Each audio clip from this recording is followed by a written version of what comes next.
Welcome back everyone to a new video, and in today's lesson we'll be looking at the WordPress dashboard section in greater detail. Now the first thing you see when logging into WordPress is your main dashboard. Within the dashboard you have some screen elements like quick draft and site health status and so forth. You can remove and add these elements using the screen options here. By unticking and ticking the boxes, you'll see that the elements below begin to get removed or added, and we'll briefly go over each screen element.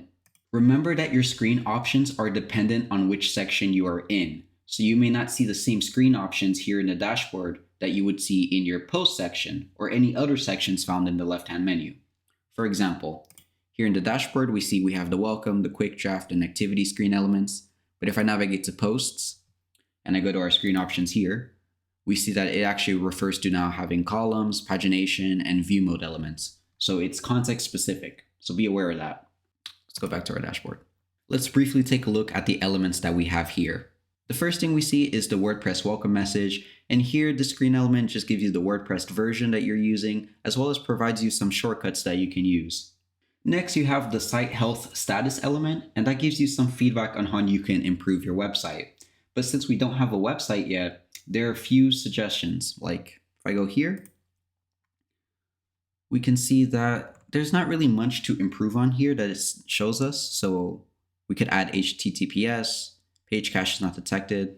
It's not too important for our needs, but let me show you how it is on a different website, some suggestions that it could recommend.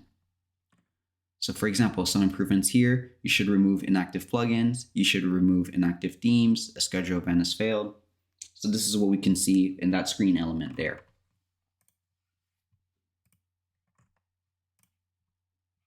The at a glance element shows you the amount of comments, posts, and pages that your WordPress website has, as well as tells you what theme you're currently running in. So if I go back to the dashboard here on a working website, we can see that it tells me the posts, pages, and the theme that I'm working with. Next, we have the activity block, which quickly shows you the latest posts and comments that your website has had. For example, here, these are like some 3 posts that I made, some dummy posts, and I can click here and see that it's been written here. Next, we have the quick draft element, and this just lets you create a post very easily. So do a quick post here, like so. Save the draft. And notice that it's not published, it will just save it as a draft and then you can publish it later. And then lastly, we have the WordPress events and news, which just tells you about any upcoming events related to WordPress in a city near you. And that's it for the home section. Now we'll take a look at the updates submenu to see what it does for us.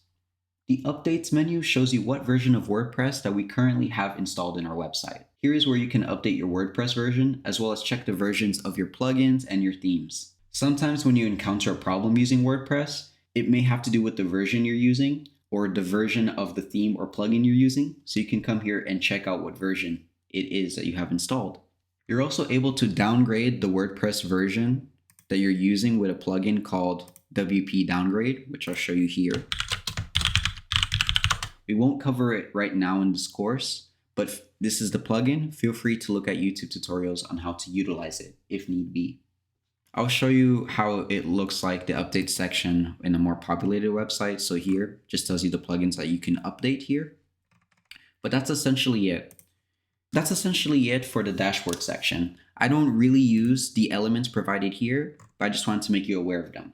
In the next video, we're going to take a look at the 3 ways you can create content using WordPress.